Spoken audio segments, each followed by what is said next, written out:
Hi, this is Melissa, and today we're going to be talking about graphic novels, specifically those for adults. Now, what are graphic novels?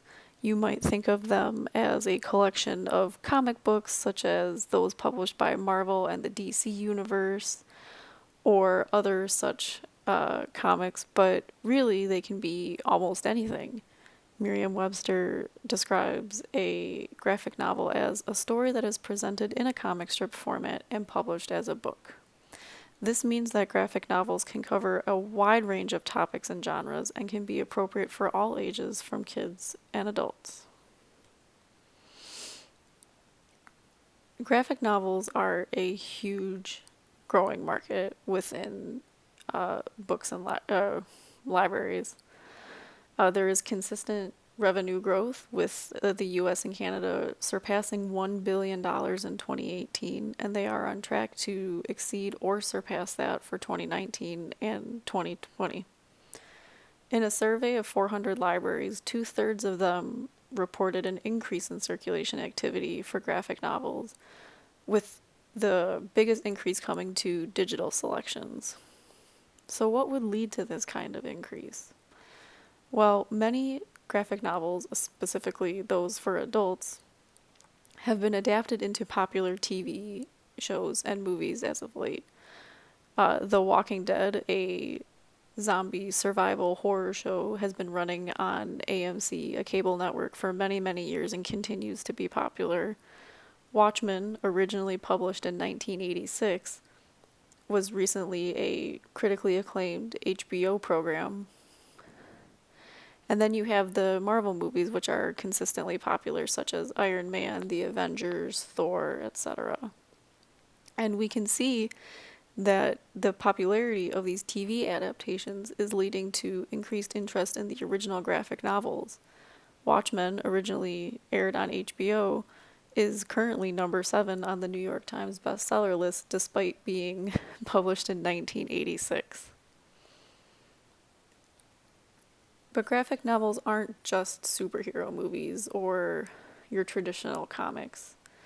There is a growing trend of nonfiction as well as fiction publications of graphic novels, with most recently a autobiography winning the National Book Critics Circle Award. And these nonfiction graphic novels have also created a more inclusive space, especially for women and minorities. Because of this increased popularity, it can be difficult to keep up with exactly what is popular and what is of interest to our patrons. So how can we keep up with all of these new releases and things that may once have been popular in print and are now popular again decades later because of TV or movies? One really good place to start would be Library Journal's Best Of list. Obviously a trusted source, and it contains both young adult, children, and adult selections. The New York Times Best Of list also has a selection for graphic novels. A non-conventional option, but one that has an extensive amount of information, is the graphic novels subreddit on the Reddit website. This is a user-generated, user-sourced collection of graphic novels, but its resources tab contains an extensive list of recommendations that have been broken down by genre and by region and by age group.